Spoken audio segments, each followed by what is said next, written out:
International trade जो होता है, मतलब जिसके लिए कुछ ऑर्गेनाइजेशन आपने पढ़े होंगे, IMF, WTO, ठीक है, world trade organisation, international monetary fund, इनके थ्रू जो भी लॉस आएंगे उसके द्वारा ये गवर्न किया जाएगा, ठीक है। तो ये सेक्टर क्या करेगा, मैन्युफैक्चरिंग इंडस्ट्रीज, ये एम्प्लॉयमेंट को क्रिएट करेगा, ऐसी अपॉर्चुनिटीज, ऐसी योजनाएं लेकर के आएगा जिससे क्या होगा कि हमारे यहाँ एम्प्लॉयमेंट क्रिएट होगा। तो अपनी खूबियाँ ढूंढ, कमियाँ निकालने के लिए तो लोग हैं ना, कदम रखना है तो आगे रख, पीछे खींचने के लिए तो लोग हैं ना, सपना देखना है तो ऊंचा देख, नीचा दिखाने के लिए तो लोग हैं ना, तू अपने अंदर एक जुनून की चिंगारी भड़का, जलाने के लिए तो लोग हैं ना, प्यार करना है तो खुद से कर, नफरत करने के लिए तो लोग हैं ना, तू अपनी एक पहचान बना, भीड़ में चलने के लिए तो लोग हैं ना, तो कुछ ऐसा करके दिखा दुनिया को, तालियां बजाने के लिए तो लोग हैं ना।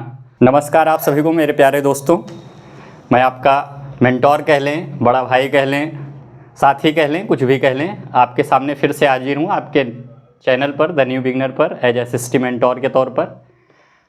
कल मेरा यूट्यूब पर प्रथम वीडियो था जिसमें आप लोगों का बहुत ही प्यार और स्नेह मिला, बड़ा ही हृदय प्रफुल्लित है इन सब चीज़ों को देख करके, जिसके चलते काफ़ी बच्चों के कमेंट आए, सर सेकेंड पार्ट आप कब ला रहे हैं, जिसके चलते मुझे अभी फिर से प्रयास करते हुए आना पड़ा। और जैसे मैंने आपको 5 क्वेश्चंस करवा चुका हूं पहले ही, आज 6 से लेकर 10 क्वेश्चन आगे पार्ट 2 में। और अभी मैं जो आपसे एक बहुत ही महत्वपूर्ण बात पर चर्चा करने वाला हूं वो ये कि अभी बहुत बच्चों के दिमाग में ये चल रहा होगा कि हमारी परसेंटेज कैसे बनेगी, कैसे नहीं बनेगी। 2 जो मेरे मेन एग्ज़ाम्स थे, चाहे वो साइंस का हो चाहे वो मैथ का हो, कैसा रहा, कैसा जाएगा। तो अभी मैं आपको बस कुछ चंद बातें ही कहना चाहूँगा कि ज़्यादा आप सोचिए विचारिए नहीं।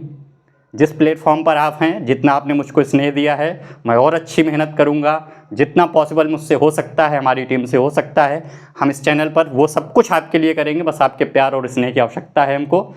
तो 5 क्वेश्चंस करा दिए थे ज्योग्राफी के मोस्ट इंपॉर्टेंट पार्ट 1 में। आज मैं पार्ट 2 में क्वेश्चन नंबर 6 से स्टार्ट करूँगा, बहुत ही ध्यान से। जैसे कल हमने क्वेश्चन पर डीप नॉलेज में जितना मुझसे पॉसिबल हो सकता था हमारी रिसर्च टीम के द्वारा वो हमने पढ़ा। अब आगे के क्वेश्चन पर डिस्कस करेंगे हम। कल हमने 3 चैप्टर्स पढ़ लिए थे, आज चौथे चैप्टर से क्वेश्चन नंबर 6 की शुरुआत करेंगे। और चौथा चैप्टर आपको पता होगा एग्रीकल्चर है, उसका जो सबसे मोस्ट इंपॉर्टेंट क्वेश्चन वो क्वेश्चन नंबर 6 आपके सामने लिखा हुआ है। क्या है आइए समझते हैं। सबसे पहले दिया हुआ है importance of agriculture in Indian economy. जैसे मैंने कल भी आपको बात की थी, कीवर्ड्स पर आप फोकस करेंगे। तो किसकी बात कर रहा है यहाँ पर, importance of agriculture. Importance of agriculture का मतलब कि एग्रीकल्चर क्यों जरूरी है इंडियन इकोनॉमी में, इसके ऊपर आपको 3 या 5 नंबर में क्वेश्चंस आने की मोस्ट प्रोबेबल चांसेस है। तो सबसे पहले आपको एग्रीकल्चर की यहाँ पर डिफिनेशन नहीं लिखनी है। क्या लिखना है इसमें, एग्रीकल्चर का इंपॉर्टेंस लिखना है। तो सबसे पहले वही लाइन लिखी हुई है, agriculture plays a important role in the Indian economy because of the following reasons. तो सबसे पहले इंडियन इकोनॉमी में क्या, किस वजह से ये इंपॉर्टेंट है, एग्रीकल्चर का क्या रोल है, इसके बारे में आपको लिखना है। कुछ 3-4 पॉइंट मैंने बुलेट पॉइंट में और हेडिंग के द्वारा यहाँ पर दिए हुए हैं। तो सबसे पहला पॉइंट जो मैंने लिखा हुआ है, सोर्स ऑफ लिवलीहुड, मतलब हमारी जीविका का, एक तरीके से जीविका चलाने के लिए एग्रीकल्चर का बहुत ही बड़ा योगदान है, ठीक है। तो इसमें पॉइंट में, बुलेट पॉइंट में आप क्या लिखेंगे, agriculture is the best occupation of a major section of India's population, nearly about 2/3 dependent on it. कहने का क्या मतलब है, कहने का मतलब ये है कि एग्रीकल्चर हमारे इंडिया के जितने भी सेक्शन हैं उनकी रोजगार के लिए सबसे बढ़िया ऑप्शन है। और लगभग हमारी जितनी इंडिया की पॉपुलेशन है उसका जो 2/3 है, मतलब 2/3 हिस्सा एग्रीकल्चर पर ही डिपेंडेंट है, ठीक है। ये आपका पहला पॉइंट। सेकेंड पॉइंट में अगर हम जाएं, contribution to national economy, of course सी बात है, अगर इस पर 2/3 जनता यहीं पर आपका रोजगार में है तो उनसे, इससे जो आने वाला पैसा है वो क्या करेगा, हमारी जो नेशनल इकोनॉमी है, इंडिया की जो इकोनॉमी है, उसमें भी क्या करेगा, इसको बूस्ट करेगा। तो वही इसके अंदर पॉइंट भी है। पॉइंट में क्या है, agriculture contributes significantly to the India's development and increase in national income more in rural areas. अब देखिए ये पॉइंट आप ध्यान रखेंगे, यहाँ पे मैंने मेंशन किया हुआ है रूरल एरियाज, मतलब ज़्यादातर जो ग्रामीण इलाके हैं जिनको मैं रूरल एरिया बोलता हूँ, यहाँ पर सबसे ज़्यादा खेती आपको देखने को मिलेगी। और इस खेती से इंडिया का डेवलपमेंट हो रहा है, साथ साथ में ये क्या कर रही है, हमारी नेशनल इकोनॉमी को भी इंक्रीज कर रही है। अगला पॉइंट, फूड सिक्योरिटी, खाद्य सुरक्षा कैसे कर रहा है ये, agriculture takes a pivotal role in ensuring food security, मतलब ये बहुत इंपॉर्टेंट रोल निभा रहा है हमारी फूड सिक्योरिटी को इंश्योर करने में। क्यों? क्योंकि ज़्यादातर जो भी हम ऐसी फसलें जिनका सबसे ज़्यादा हम यूज़ करते हैं अपने डेली फूड में, जैसे राइस, वीट, ये सब हमें कौन प्रोवाइड कर रहा है? एग्रीकल्चर के थ्रू ही हमको मिल रहा है। एंड लास्ट पॉइंट इसका फॉरेन एक्सचेंज अर्निंग। अब क्या होगा, अगर हम ज़्यादा से ज़्यादा एग्रीकल्चर को डेवलप करेंगे तो जो हमारी कैश क्रॉप्स हैं या ऐसी क्रॉप्स जिसका हम बाहर फॉरेन भी ट्रेड कर सकते हैं। फॉर एग्जांपल जहाँ पे मैंने दो चीज़ें आपको मेनली बताई हैं, टी एंड कॉफ़ी, इसका हम बाहर की कंट्रीज़ में एक्सपोर्ट करते हैं और उससे हमें अर्निंग होती है as a foreign valuable currency, जो कि हमको किस में देखने को मिलती है? Mostly in dollar. Okay, done. आप क्वेश्चन नंबर 7 को देखेंगे बहुत ही ध्यान से, जैसे सारे क्वेश्चंस किए उसी तरीके से इस पर भी डिस्कस करेंगे। क्वेश्चन क्या कह रहा है? Why do we need to conserve mineral resources. तो कीवर्ड वही कंजर्वेशन की फिर बात कर रहा है, और किसके कंजर्वेशन की बात कर रहे हैं हम? Conserve mineral resources. ठीक है, तो क्यों जरूरी है, वहीं से चालू किया। फिर कंजर्व हमें इसलिए करना है, उसके पीछे के रीज़न क्या है? सबसे पहला reason limited and non renewable nature. क्या कहने का मतलब है? बहुत सारे मिनरल रिसोर्सेज ऐसे हैं, अगर आपने उनका एक बार यूज़ कर लिया तो उनको बहुत ज़्यादा टाइम लगता है, मतलब मिलियन ऑफ ईयर्स लग जाते हैं उनको फिर से रिगेन होने में या फिर से रिफॉर्म होने में, फिर से बनने में। ठीक है, अगर आपने उनको एक बार एग्जॉस्ट हो गए, वो एक बार आपने उसका यूज़ कर लिया तो उनको काफ़ी समय लग जाता है। इस वजह से हमको जो मिनरल रिसोर्सेज हैं उनको कंजर्व करके रखना होगा। ठीक है, सेकेंड पॉइंट में मैंने क्या लिखा? Increasing demand. आपको पता ही है इंडिया वर्ल्ड की सबसे ग्रो हो चुकी है, वर्ल्ड की टॉप नंबर पॉपुलेशन है। ठीक है, तो उसकी वजह से क्या है? पॉपुलेशन बढ़ रही है तो इंडस्ट्रियलाइजेशन बढ़ रहा है, लोग कामकाज की तलाश में अर्बनाइजेशन कर रहे हैं, अर्बन एरियाज़ की तरफ शिफ्ट हो रहे हैं, तो जिसकी वजह से जो डिमांड है मिनरल रिसोर्सेज की, मिनरल रिसोर्सेज में आप आयरन, स्टील सबको ले सकते हैं, तो इन इंडस्ट्रीज़ की क्या हो रही है? डिमांड बढ़ रही है, जिसकी वजह से क्या हो रहा है कि डिमांड बढ़ने की वजह से इनका कंजर्वेशन फिर से क्या हो जाता है? इंपॉर्टेंट हो जाता है। तो वही सेकंड पॉइंट में इंक्रीजिंग डिमांड। थर्ड पॉइंट में आइए आप, थर्ड पॉइंट की क्या बात कर रहा है? Unequal distribution of mineral resources. मैंने ये चीज़ पहले भी डिस्कस की थी शुरुआत के क्वेश्चंस में, आज फिर से डिस्कस कर रहा हूँ कि हमारे इंडियन स्टेट की अगर मैं बात करूँ, इंडियन कंट्री की बात करूँ, तो कुछ स्टेट ऐसे हैं जहाँ पर आपको बहुत ज़्यादा मिनरल रिसोर्सेज देखने को मिलेंगे। फॉर एग्जाम्पल मैंने लिख भी दिया है आपके लिए, झारखंड में आपको आयरन की, कोल्स की, इन सब की माइंस वगैरह बड़े ही आसानी से देखने को मिल जाएंगी। बट कुछ स्टेट ऐसे हैं जहाँ पर स्केर्सिटी है, ये पॉइंट देखिए, इसीलिए मैंने स्टार मार्क कर दिया। स्केर्सिटी का मतलब होता है कमी, मतलब कुछ स्टेट ऐसे हैं, कुछ रीजन्स ऐसे हैं जहाँ पर कमी है, और कुछ रीजन्स ऐसे हैं जहाँ पर रिसोर्स बहुत अच्छी मात्रा में है। ठीक है, लास्ट पॉइंट इसमें क्या है? Environment protection. मतलब अब आपको ये ध्यान रखना है कि कहीं आप रैपिड इंडस्ट्रियलाइजेशन के चक्कर में, इकोनॉमी को बूस्ट करने के चक्कर में इन्वायरमेंट पर भी आपको ध्यान रखना है कि इन्वायरमेंट का भी प्रोटेक्शन होता रहे। आप ऐसा ना करें कि खाने खोदते चले जा रहे हैं, माइनिंग पर माइनिंग करते चले जा रहे हैं, जिसकी वजह से आपको कुछ कॉन्सिक्वेंसेस भी देखने को मिलेंगे। जैसे मैंने आपको लिख दिया डिफॉरेस्टेशन। अगर आपको खुदाई करनी है, माइनिंग करनी है, तो आपको किस पर ध्यान देना पड़ेगा? आपको जो फॉरेस्ट है उनकी कटाई करनी पड़ेगी। उसी को मैंने पॉइंट दिया हुआ है क्या? डिफॉरेस्टेशन। अब क्या होगा? अगर माइनिंग एक्सेस मात्रा में होगी तो उससे निकलने वाले जो माइन्यूट पार्टिकल्स हैं वो क्या करेंगे? एयर पॉल्यूशन करेंगे। अगर वही जो छोटे पार्टिकल्स हैं, स्मॉल पार्टिकल्स हैं, वो अगर वाटर में मिलेंगे तो कंटामिनेशन ऑफ वाटर होगा, जिसकी वजह से आपको वाटर बोर्न डिसीजेज भी देखने को मिलेंगी। ठीक है, तो ये सारे इंपॉर्टेंट पॉइंट्स थे, इन सबको आपको ध्यान रखना है। मैं इस तरफ हट जाता हूँ, आप इस आंसर्स को नोट कर सकते हैं पॉइंट दर पॉइंट। ठीक है, और अच्छे से लिखें, बढ़िया से लिखें। ठीक है, क्वेश्चन नंबर 8 के ऊपर बात करेंगे अब। क्वेश्चन नंबर 8 क्या कह रहा है देखेंगे। Explain the importance of manufacturing industries. तो वही कीवर्ड मैन्युफैक्चरिंग इंडस्ट्रीज ही है इसमें भी। अब देखिए सबसे पहले क्या होता है मैन्युफैक्चरिंग इंडस्ट्रीज का रोल, ये समझेंगे। Manufacturing industries take a important role in a country's economic growth and development. Some of their importance are explained as follows. ये लिखा हुआ है पॉइंट, मतलब कैसे मैन्युफैक्चरिंग इंडस्ट्रीज इंपॉर्टेंट हैं किसी भी कंट्री के इकोनॉमिक ग्रोथ और उसके डेवलपमेंट के लिए, मतलब उसके विकास के लिए और उसकी ग्रोथ के लिए। ठीक है, उसको पॉइंट यहाँ पर दिए हुए हैं। सबसे पहला पॉइंट क्या दिया हुआ है समझिएगा ध्यान से, कंट्रीब्यूशन टू नेशनल इकोनॉमी। मतलब ये क्या करेगा? नेशनल इकोनॉमी में कंट्रीब्यूट करेगा। कैसे? क्योंकि मैन्युफैक्चरिंग इंडस्ट्रीज क्या करती है, इस निशान का मतलब समझिएगा, इसका मतलब होता है इंक्रीज। क्या इंक्रीज करेंगे? जीडीपी, मतलब ग्रॉस डोमेस्टिक प्रोडक्ट। मतलब जब मैन्युफैक्चरिंग इंडस्ट्रीज लगेंगी तो उससे गुड्स प्रोड्यूस होंगे। गुड्स प्रोड्यूस होने की वजह से क्या होगा कि वो उनका एक्सपोर्ट और इंपोर्ट होगा, उन गुड्स का, उनको एक्सपोर्ट भी किया जाएगा विद इन द कंट्री, लोग उसको खरीदेंगे। ठीक है, तो उससे क्या होगा? जीडीपी हमारी बढ़ेगी। और इससे क्या होगा, हमारे जो भी रॉ मटेरियल हैं जैसे आयरन, स्टील, इनसे क्या बनेंगे, प्रोडक्ट बनेंगे इंडस्ट्रीज में, जिसकी वजह से क्या होगा कि इनकी जो वैल्यू होगी वो भी धीरे धीरे करके बढ़ती हुई हमको दिखाई देगी। ठीक है। सेकेंड पॉइंट देखिए, बहुत इंपॉर्टेंट, सीधी सी बात है, इससे क्या होगा कि एम्प्लॉयमेंट जनरेशन होगा, मतलब रोजगार के नए नए यहाँ पर अवसर देखने को मिलेंगे। तो ये सेक्टर क्या करेगा, मैन्युफैक्चरिंग इंडस्ट्रीज, ये एम्प्लॉयमेंट को क्रिएट करेगा, ऐसी अपॉर्चुनिटीज़, ऐसी योजनाएं लेकर के आएगा, जिससे क्या होगा कि हमारे यहाँ एम्प्लॉयमेंट क्रिएट होगा। और इससे क्या होगा, जब एम्प्लॉयमेंट मिलेगा लोगों को तो क्या करेगा, एम्प्लॉयमेंट मिलने की वजह से लोगों के साथ क्या होगा कि उनका जो पॉवर्टी है, पॉवर्टी मतलब गरीबी धीरे धीरे कम होगी, बेरोजगारी कम होगी, और जो लोग हंगर मतलब समझ रहे हैं, भुखमरी की जो समस्या थी, जब लोगों के पास एम्प्लॉयमेंट नहीं होगा तो खाने के लिए चीज़ें नहीं होंगी, तो ये सब की जो समस्या भारत में है वो धीरे धीरे आपको कम होती दिखाई देगी। ठीक है। अगला पॉइंट क्या कह रहा है, इंक्रीज इन एक्सपोर्ट। अगर हम अपनी मैन्युफैक्चरिंग इंडस्ट्रीज को बढ़ाते चले जाएंगे, उन पर अच्छे से काम करेंगे, गवर्नमेंट भी उस पर ध्यान देगी, तो इसकी वजह से क्या होगा, हम गुड्स का बहुत तगड़े मात्रा में प्रोडक्शन करेंगे, जिसकी वजह से क्या होगा कि हम उनको बाहर भी क्या कर सकते हैं, एक्सपोर्ट कर सकते हैं, जिसकी वजह से फॉरेन एक्सचेंज होगा, फॉरेन की करेंसी इंडिया में आएगी, तो हमारा फॉरेन रिजर्व भी बढ़ेगा, जिसकी वजह से भारत की इकोनॉमी को क्या मिलेगी, मजबूती मिलेगी, स्ट्रेंथ मिलेगी। ठीक है। अगला पॉइंट क्या कह रहा है, rise in standard of living.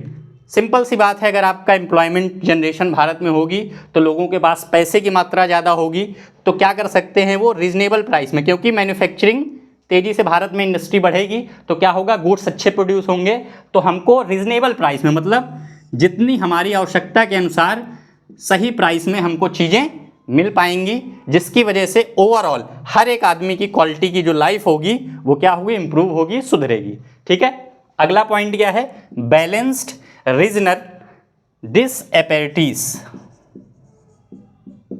ये पॉइंट थोड़ा सा मैं लिखना भूल गया था। मतलब क्या करेगा, डिसएपेरिटी का मतलब होता है कि जो असमानता है तो उसको बैलेंस करने भी मैन्युफैक्चरिंग इंडस्ट्रीज काम करेंगी। कैसे करेंगी, to set industries in backward areas, मतलब हमारे भारत के वो एरिया, वो स्टेट जो कि बैकवर्ड हैं, फॉर एग्जांपल बिहार आप समझते हैं, बिहार आता है, कुछ हिल एरियाज हैं, जैसे आप सेवन सिस्टर्स का आपने नाम सुना होगा, वहाँ पर जो हिल एरियाज हैं सेवन सिस्टर्स में, जैसे मेघालय हो गया, ठीक है, उसके बाद आपका असम हो गया, असम में फिर भी कुछ इंडस्ट्रीज आपको देखने को मिल जाएंगी, तो इन एरियाज में भी अगर इंडस्ट्रीज वगैरह लगेंगी बिहार वगैरह में, तो वहाँ भी एम्प्लॉयमेंट जनरेशन होगा, जिससे वहाँ पे भी लोगों को काम मिलेगा।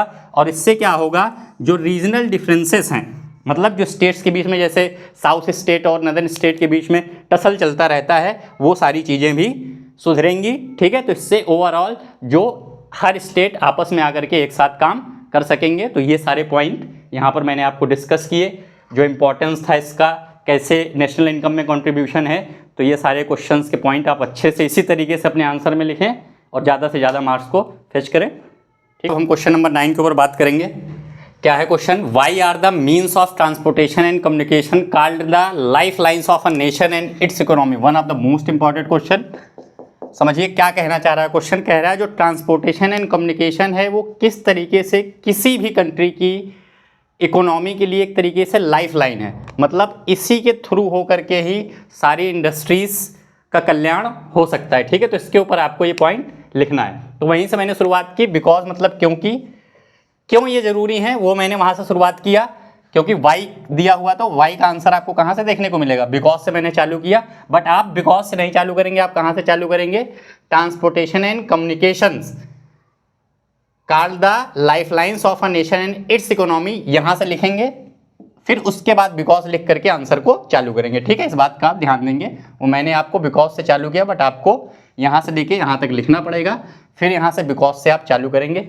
बिकॉज क्यों, दे कनेक्ट पीपल। देखिए इंपॉर्टेंट पॉइंट, क्या करते हैं ये ट्रांसपोर्टेशन एंड कम्युनिकेशन, लोगों को, प्लेसेस को, रिसोर्सेस को, मतलब रिसोर्स, प्लेस और पीपल और मार्केट, इन 3-4 चीज़ों को एक दूसरे से क्या करते हैं, कनेक्ट करते हैं, जोड़ने का काम करते हैं, जिसकी वजह से क्या होता है, ये इकोनॉमी को क्या बना देते हैं, ईजियर बना देते हैं। मतलब इकोनॉमिक जो भी एक्टिविटीज़ हैं, चाहे वो सामाजिक एक्टिविटीज़ हों, चाहे वो इकोनॉमिक एक्टिविटीज़ हों, उनको ये ईजियर कर देती हैं, आसान बना देती हैं।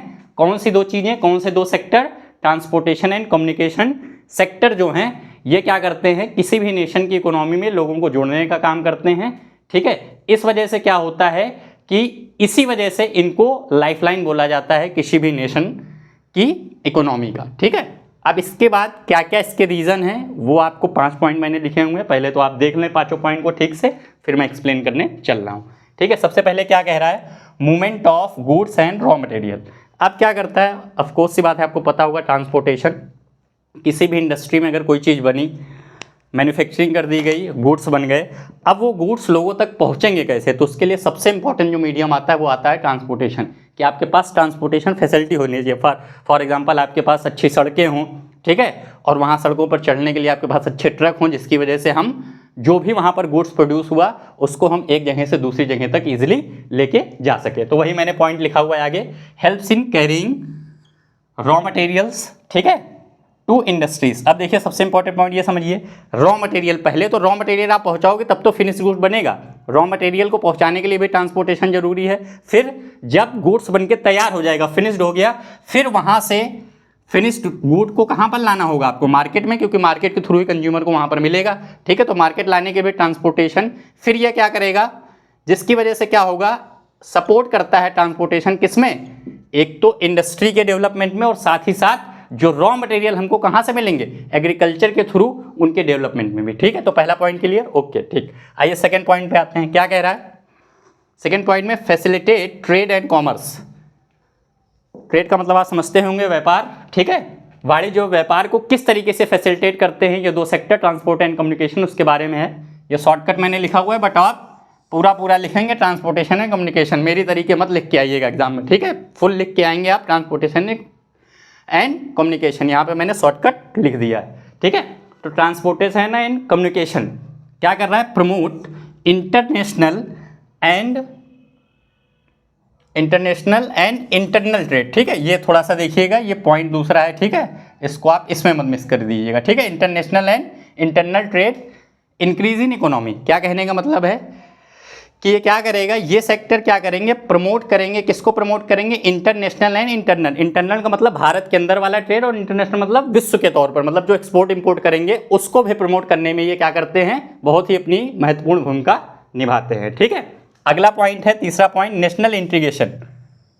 अब नेशनल इंटीग्रेशन का क्या मतलब है कि लोगों को एक साथ इंटीग्रेट करने की भी चीज़ें आपको ट्रांसपोर्टेशन एंड कम्युनिकेशन के थ्रू ही मिलती हैं। ये क्या करता है, कम्युनिकेशन जो है, मतलब दूरसंचार जो है, वो क्या करता है, इंफॉर्मेशन को बड़ी ही आसान तरीके से एक जगह से दूसरी जगह तक लोगों तक पहुंचाता है, जिसकी वजह से डिफरेंट रीजन के, मतलब कई स्टेट के लोग एक दूसरे के साथ आसानी से एक ही मीडियम पे आकर के काम कर सकते हैं, ठीक है।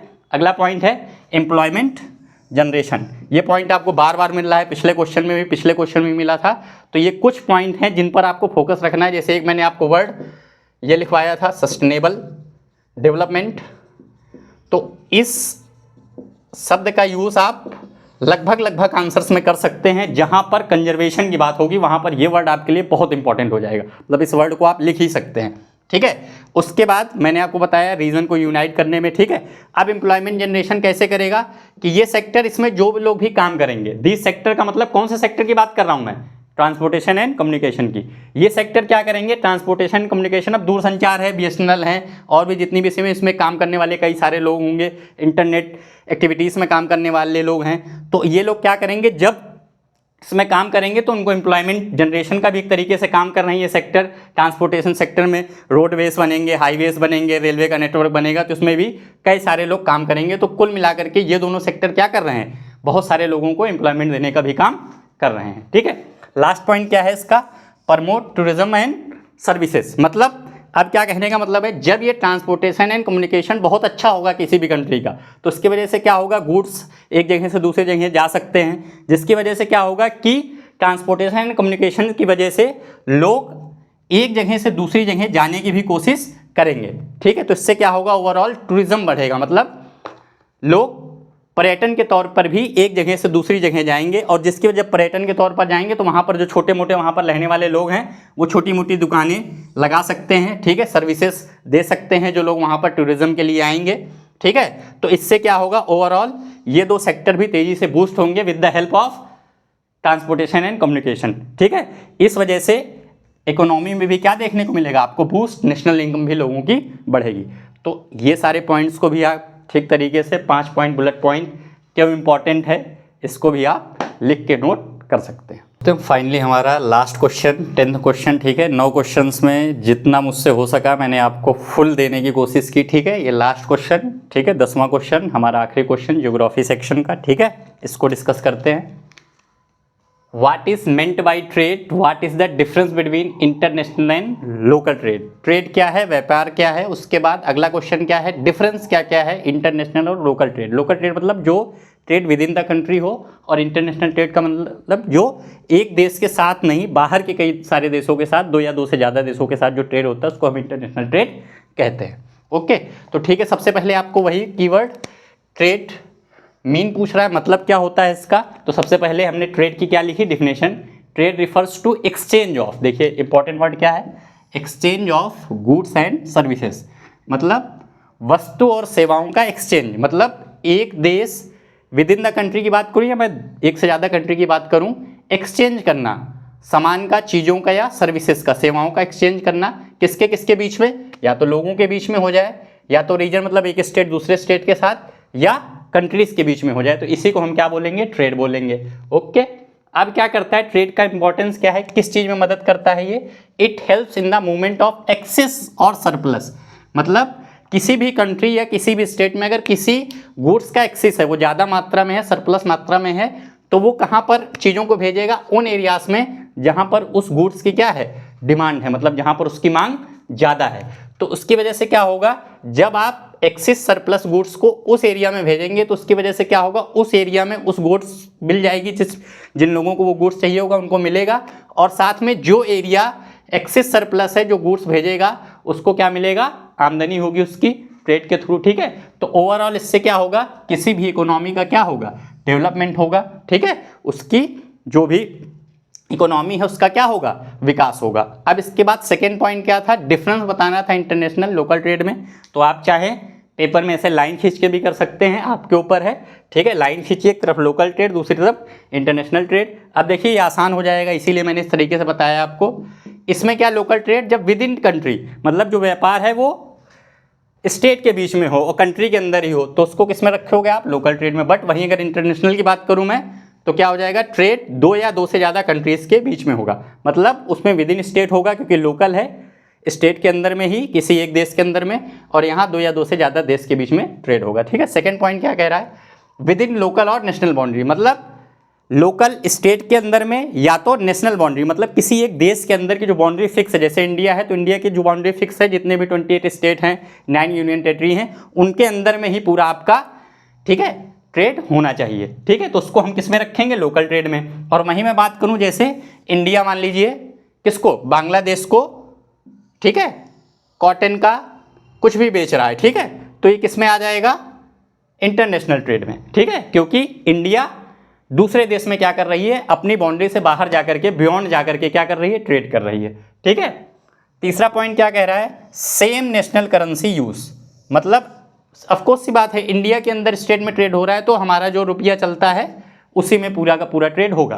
बट जब हम इंटरनेशनल ट्रेड की बात करेंगे तो यहाँ पर अलग अलग कंट्री की अलग अलग करेंसी, अलग अलग उनकी मुद्राएं यूज होंगी, ठीक है। यहाँ पे किसी प्रकार की एक ड्यूटी होती है, एक तरीके का टैक्स होता है, कस्टम ड्यूटी, कि विद इन द कंट्री है तो इस पर कस्टम ड्यूटी फ्री है, मतलब लगेगी नहीं, किसी प्रकार कोई कस्टम ड्यूटी नहीं है। बट इंटरनेशनल ट्रेड में कस्टम ड्यूटी इम्पोज की जाएगी, लगाई जाएगी, ठीक है। लास्ट पॉइंट क्या कह रहा है, विद इन द कंट्री है तो फिर नेशनल लॉ, मतलब कि सेंटर के द्वारा जो भी लॉ लाए गए हैं, नेशनल लॉ लाए गए हैं, उन लॉ के थ्रू ही ये ट्रेड होगा।